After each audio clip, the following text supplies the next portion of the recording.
Meat box কে কে পছন্দ করেন? আমার তো খুবই ভালো লাগে, আর সেইটা যদি নিজের হাতে বাসায় তৈরি করা হয় তাহলে তো কথাই নেই।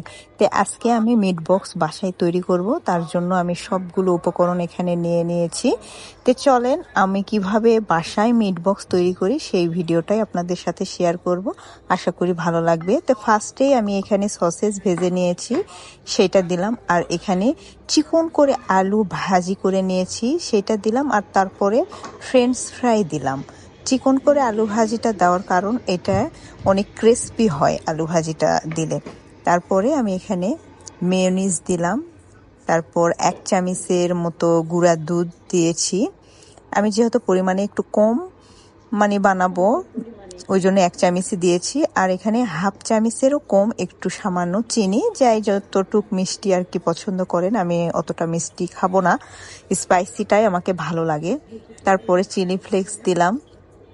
আর এখানে আমার ড্রাই ভেজিটেবলস ছিল নুডলসের, সেইটা দিয়ে দিলাম। আর এখানে টমেটো কেচাপ সস যার যেটা আছে সেইটাই দিতে পারেন। আমি এখানে টমেটো সসটা দিয়ে নিলাম। তারপরে আমি এখানে হাফ চামচের মতো লেবুর রস দিচ্ছি, হাফ চামচেরও কম হবে, একটা লেবুর 1 স্লাইস আর কি এখানে চিপে দিয়ে দিলাম। আর তারপরে এটা হলো সুইট চিলি সস।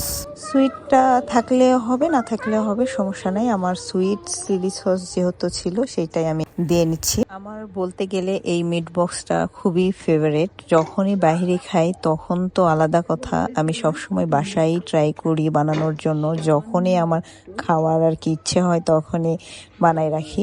তো যাই হোক, এখানে সবার শেষে আমি 1 চিমটির মতো গোলমরিচের গুঁড়ো দিলাম। এটা না দিলেও সমস্যা নেই, আমি জাস্ট ফ্লেভারের জন্য এখানে দিয়ে নিচ্ছি, না দিলে এটা অপশনাল, না দিলেও চলবে। তারপরে সব উপকরণগুলো ভালোভাবে আমি মিক্সড করে নিলাম। ও হ্যাঁ, একটা কথা, এখানে চিকেন কিন্তু ফ্রাই করে দেওয়া যাবে। আমার বাসায় যেহেতু চিকেন নেই আর হাতেও একটু কম সময় ছিল, ওই জন্য আমি চিকেনটা দিতে পারি নাই। চিকেন ফ্রাই করে দিলে আরো বেশি মজা হবে। তা আমি এখানে সব কিছুই কিন্তু ভালোভাবে একদম মুচমুচো করে ফ্রাই করে নিয়েছি।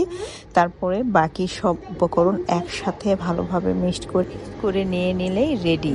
এত ইয়ামি হয়েছিল আর দেখতেও খুবই সুন্দর হয়েছিল। তো যাই হোক, আজকের ভিডিওটা কেমন লাগলো অবশ্যই কমেন্টে জানাবেন, সেই সাথে আমার চ্যানেলটি সাবস্ক্রাইব করে সাথে থাকবেন।